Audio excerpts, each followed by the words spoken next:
Okay, so now we've got for our last video here, we've got our pork. So our pork, when it's cooked with the bone in. So when they get done over there at the CFK, when they finish smoking it, they go ahead and take the bone out, but occasionally you'll find a bone in there. So if you find that bone, usually you can just put your hand on it, pull it right out, and it's really easy. But that you shouldn't see that, but occasionally you could have chances where you'd see that. So for the pork, along with the brisket, we've got our scale. So same thing, we've got our paper here, our parchment. You go ahead and tear it out, and it's zeroed, and you can test it, make sure it goes back to 0 every time. Occasionally we've seen with these scales, they will freak out a little bit. So if they're charged up and really ready, then they should be good to go. So for our pork here, we'll go ahead and start unwrapping it. It'll come kind of in this shape. It kind of looks like the chicken, but you can really tell it's a lot more firm than the chicken or thighs. Like it doesn't have the bones on the side, things like that, and it's a lot more dense. So when we open it up, it'll go ahead and look like this. So we got on the fat side up this time, which is good. But sometimes when you open that up, it'll look like this. You'll see kind of the lines across it. So that's the meatier side, and that side always needs to be down and our fat side up. So you'll always want to flip that over and make sure this fat side is up, and that we're cutting that into the meat as we go. So I can go ahead and take this off here to make sure that we don't have any of that butcher paper in our meat as we're serving it. And I can set that butcher paper aside. I'll set it over here so it's away from the scale. So when you set that paper aside, but when we're not actively cutting the meat, we want to keep it tightly wrapped on it so that it's still staying nice and fresh. So we've got our pork here.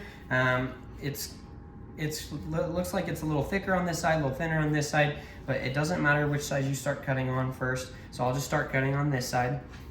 As we go with the pork, it's easier than the brisket because you don't need to trim off the fat quite the same. So basically what you'll do is you'll just take this out in slices. I can go ahead and slice it up like that.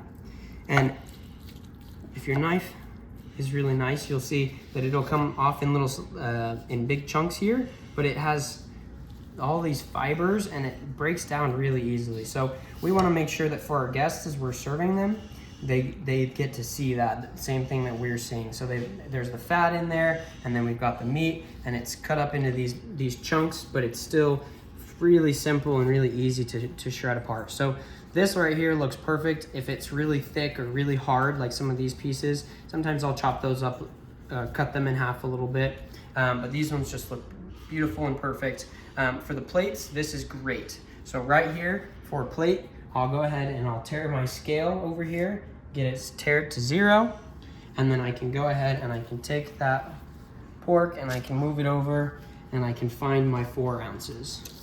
So like always, our portion is 4 ounces plus or minus 0.15. So that right there is exactly 4 ounces, and that would be ready for a plate, ready to go.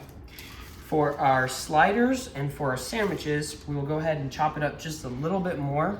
So if I'm doing a couple sliders or I'm doing some sandwiches, I'll cut up my meat, and then I'll go ahead and I'll just really quickly go across my meat just like that. Make sure that it's chopped, but it's not chopped too finely because it'll still shred apart. It'll still be really good product for the customer. You can mix it around, look at it, make sure it's good. And then for the sliders, I'll go ahead and take my 2 ounces. Right there, that's basically 2 ounces, 1.98. And that's basically my 2 ounces. So again, plus or minus a little bit, but we want to keep it as close to that 2 as possible for the sliders. And then for the sandwiches, we'll go ahead and move our meat over to our Hot Wells, mix it with the sauce, and we'll do our portions in the 5 and 8. And that's cutting the pork. Thank you.